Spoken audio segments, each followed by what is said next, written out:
మీ ఎలాంటి వ్యాపార ప్రకటనలకైనా వెంటనే మా ఛానల్ సంప్రదించండి. అందరికి నమస్కారం. నేను శిరీష. ప్రస్తుతం మనతో పాటు ఉన్నారు ప్రముఖ ఆధ్యాత్మికవేత్త జ్యోతిష్య పండితులు రామదాస్ శర్మ గారు. గురుగారితో మాట్లాడతాం.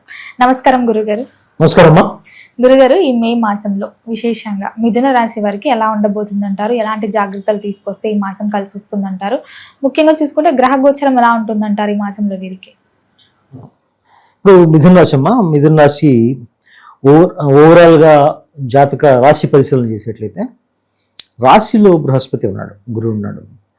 రాశిలో బృహస్పతి ఉండడం వల్ల వీళ్ళకి ఏమవుతుందంటే కొంచెం వీళ్ళకి ఆహార అలవాట్లు కొంచెం మారుతాయి. వీళ్ళవి కొంచెం వెయిట్ ఎక్కువే ప్రమాదం కూడా ఉంటుంది. ఎందుకంటే లగ్నంలో ఎప్పుడైతే బృహస్పతి ఉంటాడో ఆయన అంటే కొంచెం లేజినెస్ ఇస్తాడనమాట. దానివల్ల ఏంటంటే వెయిట్ ఇంక్రీజ్ అయ్యే ప్రమాదం, అంటే పెరిగే ప్రమాదం ఏంటంటే.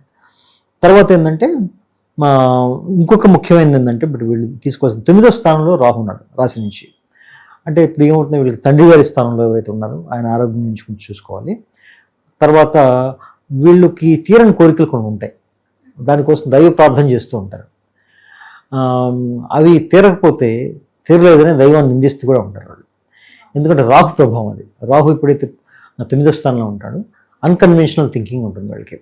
అంటే ముఖ్యంగా ఏంటంటే మన సనాతన ధర్మం మీద. ఇప్పుడు మామూలుగా జన్మజాతకంలో 9వ స్థానంలో రాహు ఉంటే వాళ్ళు సనాతన ధర్మాలని వాటిని నమ్మరు. వాళ్ళు అసలు ఈ ధర్మాల మీద నమ్మకం ఉండదు వాళ్ళకి.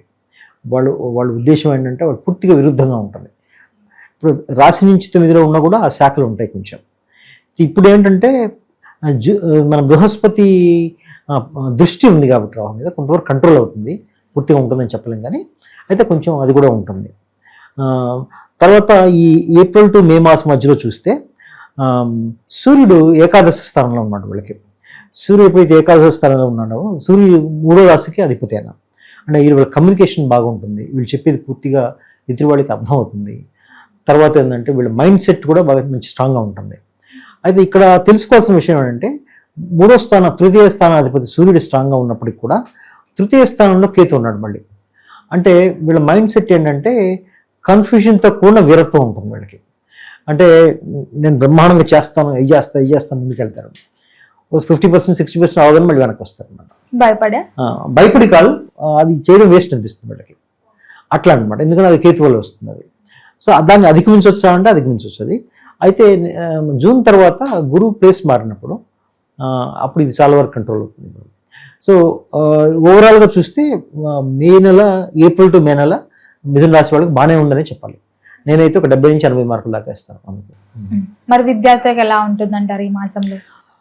విద్యార్థులకి కొంచెం డల్గా ఉండొచ్చు. ఎందుకంటే 4వ స్థానాధిపతి పైగా లగ్నాధిపతి రాష్ట్రాధిపతి బుధుడు దశమంలో ఉండి నీచపడ్డాడు. నీచంలో ఎప్పుడైతే రాష్ట్రాధిపతి 4వ స్థానాధిపతి ఉంటాడో దానికి సంబంధించిన కొంచెం డల్ అవుతాయి అనమాట. అంటే ఎడ్యుకేషన్ సంబంధించి కొంచెం వెనక్కి ముందుకే ఉంటుంది. ఎందుకంటే మైండ్ స్థిరంగా నిలవదు వాళ్ళకి. ఇప్పుడు వేరే బాగానే ఉన్నా కూడా జూపిటర్ బాగానే ఉన్నప్పుడు కూడా బుధుడు కొంచెం బాగలేడు కాబట్టి వీళ్ళు కొంచెం ఎక్కువ సాధన చేస్తే ముందుకెళ్తాయి. విద్యార్థులకు ఓవరాల్గా చెప్పాలంటే కొంచెం యావరేజ్గా ఉంటుందని చెప్పాలి. దూర ప్రయాణాలు చేయొచ్చు అంటారా గురుగారు? దూర ప్రయాణాలు చేయొచ్చమ్మా, చేస్తారు కూడా నా ఉద్దేశం. ఎందుకంటే ఏప్రిల్ 30వ తారీఖు శుక్రుడు ద్వాదశంలోకి వస్తాడు. ఆయన ద్వాదశంలోకి వచ్చినప్పుడు ఆటోమేటిక్గా దూర ప్రయాణాలు చేయాల్సి వస్తుంది. దూరం అంటే వేరే దేశం కాకపోయినా కనీసం వేరే రాష్ట్రం అట్లాంటివి. అంటే ఏప్రిల్ అంటే ఈ వైశాఖ మాసం నుంచి మే స్టార్ట్ అవుతుంది కాబట్టి మనం ఏప్రిల్ నుంచి ఏప్రిల్ 30వ తారీఖు ఆయన మారుతాడు, రాశి మారుతాడు. ఒక నెలపాటు అక్కడ ఉంటాయి అనమాట. ఆ నెలలోనూ దూర ప్రయాణాలు జరిగే అవకాశాలు ఎక్కువ. ఆర్థిక పరంగా ఎలా ఉంటుందంటారు? ఏమైనా ఖర్చులు పెరుగుతాయా తగ్గుతాయా? ఆర్థిక పరంగా ఖర్చులు ఉంటాయి కానీ ఆదాయం కూడా ఉంటుంది వీళ్ళకి. ఆదాయం ఎందుకంటే ఏకాదశ స్థానంలో రవి ఉన్నాడుగా, రవి శుక్రుడితో కొన్నాళ్ళు కలిసి ఉంటాడు కాబట్టి ఆదాయం కూడా బాగుంటుంది. ఆ ఖర్చులకు మించి ఆదాయం ఉంటుంది వీళ్ళకి. జనరల్గా వీరి స్వభావం ఎలా ఉంటుందంటారు? మిథున రాశి వాళ్ళు చాలా మంచి తెలివైన వాళ్ళు. ఎందుకంటే వాళ్ళకి ఏంటంటే వాళ్ళకి ఒక రకమైన ఆలోచన ఉంటాయి, రకరకాల ఆలోచనలు ఉంటాయి వాళ్ళకి. అన్ని రకాలుగా బాగా ఆలోచించగలరు.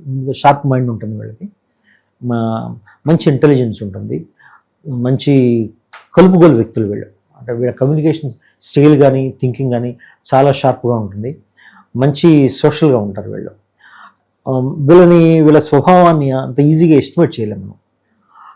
అయితే అలాగని చెడ్డవాళ్ళని చెప్పలేం, కానీ వీళ్ళకి చాలా లౌక్యం ఎక్కువ అనమాట. లౌక్యాన్ని బాగా ప్రదర్శిస్తారు వాళ్ళు.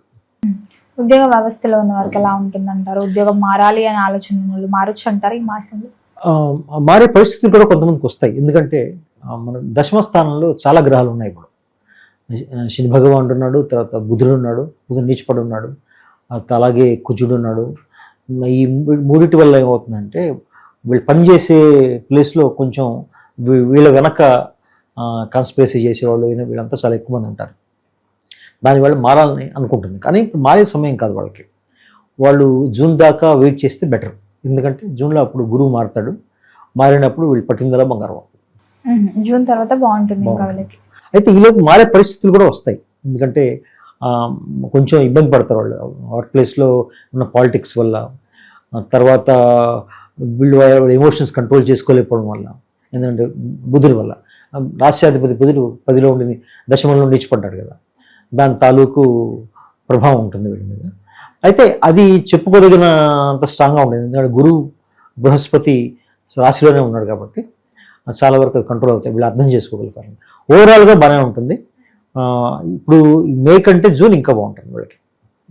వివాహ యోగం ఉందంటారా? వివాహ ప్రయత్నాలు చేసే వారికి సక్సెస్ఫుల్ అంటారా ఈ మాసంలో? అలాగే ప్రేమ వివాహాలు జరిగే ఛాన్సెస్ ఉన్నాయంటారా? ఉన్నాయమ్మా, ఎందుకంటే శుక్రుడు పొజిషన్ కూడా బాగానే ఉంది వీళ్ళకి. పంచమ రాశి శుక్రుడు మేషంలో ఉన్నాడు, రవితో కలిసి ఉన్నాడు కాబట్టి అది ముందుకెళ్ళే అవకాశం ఉంది వీళ్ళకి. అయితే బృహస్పతి సపోర్ట్ కూడా ఉంది, లగ్నంలో ఉన్నాడు కాబట్టి అయినా పంచమ రాశి అధిపతి. సో ప్రేమ వివాహాలు కూడా ముందుకెళ్తాయి. సంతాన యోగం ఉందంటారా? సంతానం కోసం ప్రయత్నించే వారికి కుటుంబ వాతావరణం ఎలా ఉంటుందంటారు? కుటుంబ వాతావరణం అంత స్టేబుల్గా ఉండదు వీళ్ళకి, అప్స్ డౌన్స్ ఉంటాయి. ఎందుకంటే కుటుంబ వాతావరణం సంబంధించి వీళ్ళ రాశి అధిపతి చంద్రుడు అలా మారుతూ ఉంటాడు కాబట్టి ఆయన మారినప్పుడు మంచి స్థానంలోకి వెళ్ళినప్పుడు బాగుంటుంది.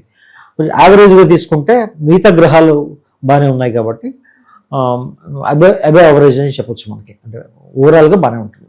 మరి ఓవరాల్ చూసుకుంటే ఈ మే మాసంలో అమావాస్య తర్వాత బాగుంటుందా, అమావాస్య ముందు బాగుంటుంది? అమావాస్య అయితే బాగుంటుంది, సెకండ్ అర్థం బాగుంటుంది. మరి ఎవరైనా పెట్టుబడులు పెట్టాలి, కొత్తగా వ్యాపారం స్టార్ట్ చేయాలి అన్న ఆలోచన ఉన్న వారికి ఎలా ఉంటుందంటారు? నా ఉద్దేశం అంటే కొంత ఆగితే మంచిది. ఎందుకంటే ఇప్పుడు రాష్ట్రాధిపతి నీచంలో ఉన్నాడు, అలాగనే సప్తమ రాష్ట్రాధిపతి లగ్నంలో ఉన్నాడు కాబట్టి జూన్ దాకా ఆగితే మంచిది. జూన్ తర్వాత ఉచ్చపడతాడు ఆయన, అప్పుడు చాలా బాగా కలిసి వస్తుంది. మరి ఈ మాసంలో, ఈ వైశాఖ మాసంలో వీరు దేని పట్ల జాగ్రత్తగా ఉంటే వీళ్ళకి కలిసి వస్తుంది అంటారు మిథున రాశి వాళ్ళకి? మిథున రాశి వాళ్ళకి కొంచెం ఆరోగ్య విషయంలో శ్రద్ధ తీసుకోవాలి. వాళ్ళకి ఉష్ణ ప్రభావం ఎక్కువ ఉండే అవకాశం ఉంది. వాళ్ళకి నరాలకు సంబంధించిన ఇష్యూస్ వచ్చే అవకాశం ఉంది, అంటే మైగ్రేన్ పెయిన్స్ కానీ. ఎందుకంటే రాష్ట్రాధిపతి 10లో ఉండే నీచంలో ఉన్నాడు కదా బుధుడు సంబంధించిన నరాలు, ఇంటెలిజెన్స్ ఇవన్నీ ఎఫెక్ట్ అవుతాయి కొంచెం. సో కాబట్టి ముఖ్యంగా నరాలు అంటే ఎక్కువ ఉష్ణతత్వం సంబంధించి, తర్వాత నరాలకు సంబంధించిన ఇష్యూస్ వచ్చే అవకాశం ఎక్కువ ఉంది. అది తగ్గాలంటే ఏంటంటే విష్ణుమూర్తి ఆరాధన చేస్తే మంచిది. వీళ్ళు ఏ విష్ణుమూర్తి అవతారం అయినా సరే వాళ్ళు ఆరాధన చేయాలి. ఎలాంటి పరిహారాలు చేయొచ్చు అంటారు? పరిహారం విష్ణు సహస్రనామం చేయడం, తర్వాత ఆదిత్య హృదయం, సూర్యాష్టకం అవి చదువుకుంటే మంచిది. వాళ్ళు గురువారు మొత్తం మీద మే మాసంలో మిథున రాశి వారికి ఎలా ఉండబోతుంది, ఎలాంటి జాగ్రత్తలు తీసుకోవాలి తెలియజేసినందుకు ధన్యవాదాలండి.